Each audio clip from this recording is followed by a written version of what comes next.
शरद पवार यांना भाजप देणार मोठा धक्का, तरुण तडफदार नेतृत्व साथ सोडणार।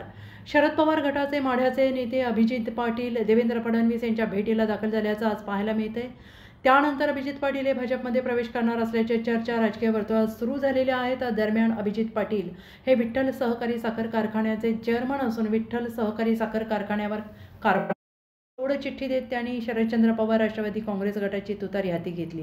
अशातच आता भाजप शरद पवार यांना मोठा धक्का देण्याच्या तयारीत असल्याचं म्हटलं जात आहे। मात्र अभिजित पाटील यांनी भाजपमध्ये प्रवेश केल्यास शरद पवारांना धक्का तर बसेलच, मात्र पश्चिम महाराष्ट्रातील एक तरुण तडफदार नेतृत्व भाजपकडे जाणार यात काही शंका नाही। Bureau report, SBN Marathi, Mumbai.